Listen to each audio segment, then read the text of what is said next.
was very important when heads of government met in 2013. They said to the Commonwealth Secretariat, they said the business community is telling us we think there is a so-called Commonwealth economic effect. Is there or isn't there?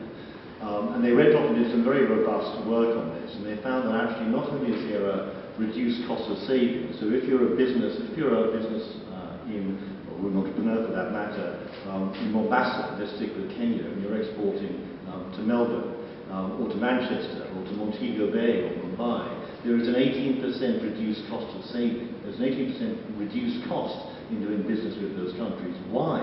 Simply because of the factors that come into play when you have common legal infrastructures, linguistic infrastructures. Easier to set up a business. In some professions like architecture, there's common recognition for qualifications. And even if you fall out with your business partner, in some cases, it's certainly dispute resolution laws are very similar. So these are there is an economic value attached to that. And I think the momentum on Commonwealth trade, intra-Commonwealth trade, despite there's no formal trading agreement, we heard this shock of this, there's actually, it's increasing. And in fact, it's set to surpass $1 trillion by 2020. So if you're a small business, or if you're a women-led business, and you're being told, I can save 19% immediately by targeting some of these Commonwealth countries, that's a very important piece of information. And I think the Commonwealth's work in this area, in 2013, I think the Commonwealth was the first organisation to produce a major piece of work, which is this, on setting out the dots between gender, trade, and public procurement policy. And I just want to quote from a couple of sentences in there. Public procurement is increasingly being recognised as a vehicle to help governments to achieve social goals and sustainable economic development. Unlocking government procurement for businesses owned by women could be one route to using trade as a vehicle for increasing the benefits of economic development for women. That's very, very powerful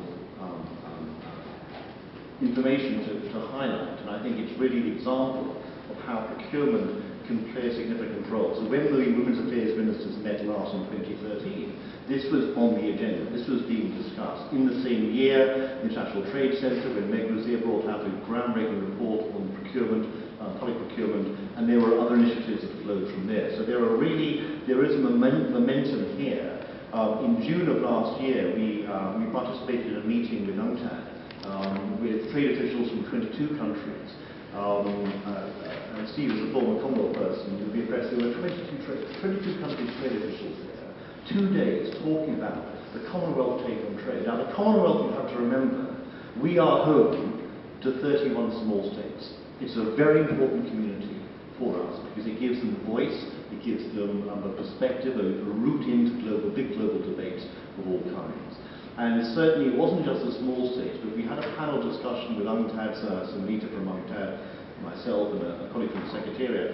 And out of that process, we talked about the importance of procurement. And trade officials committed in writing at the end of that meeting, they acknowledged the importance of procurement as a lever for economic empowerment, which is very important. These are trade officials, the same people who were in the room in Nairobi 6 months later, trying to make progress on Doha. So it's really important to mobilize those groups as well. But at Shogun, we took this a stage forward when we were very pleased to take that discussion forward with the government of Kenya, and we actually announced this establishment of the Commonwealth Centre for Excellence for Women's Economic Empowerment, specifically for women in procurement. So the evidence base is growing, the momentum is growing, but now, and the partners are coming together, and when I talk about UN Development Business, of course, a critical stakeholder that we're working with there, very pleased to be doing so. And I want to acknowledge certainly Sherry and Dawn and all the team over here that are doing great work with us. So there is that partnership to provide information about what the tenders are, which is one piece of the equation. But the other piece of the equation is providing capacity building so that the women entrepreneurs actually have the skills that are necessary. And that's why the collaboration on the other side, if you like, on the supply side is actually very important. So the collaboration with the Chartered Institute for Procurement and Supply, it operates like a group. Yeah? So it's 2 or 3 hours a week over 9 months. So you fit it in around your schedule, and that's how you acquire the knowledge for this training program. You complete that training program, but from the day one that you start on that training program, and you fit it around your schedule, you get access to the UN development tenders. And you also get access to something else. You get access to a mentoring program. That is very important, because then you have the opportunity to acquire knowledge, as well as to see the realities of that in the marketplace with tenders that are coming through to you, but you also have the opportunity for support as well, informal support through a mentoring program. This is also about advocacy. So on Saturday, just a few days ago, I had the opportunity to address the Commonwealth Women's Ministers, or senior officials that were here, what we refer to as the National Machineries meeting. We launched at that meeting a call to action. I know call to actions there are a number of those there, but we put a particular call to action out in 3 areas, really building on some of the things that have been coming through in recent months. Trade policy, public procurement, and private procurement. Now, there are other things that we need to do as well. We feel there are some very specific things that we can do in those areas aligned to SDG 5. And I think there is an opportunity there to take that forward. So, in terms of what we're doing with the centre, describe what we're doing. And I think the important approach for us now is to identify a minimum of 100 women across as many Commonwealth countries as we can.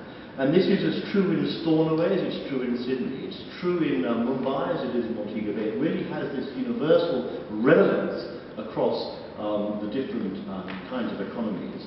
The reason we want to limit it to 100, we can go certainly above 100, is we want to track the journeys of those business women, or those who are entrepreneurs. How are they experiencing that opportunity to access tenders? Are there issues which they have about having maybe the confidence to work with government, maybe having the competency in some areas? Are there things we need to do on the government side or in other areas as well? So we will follow those journeys with those women.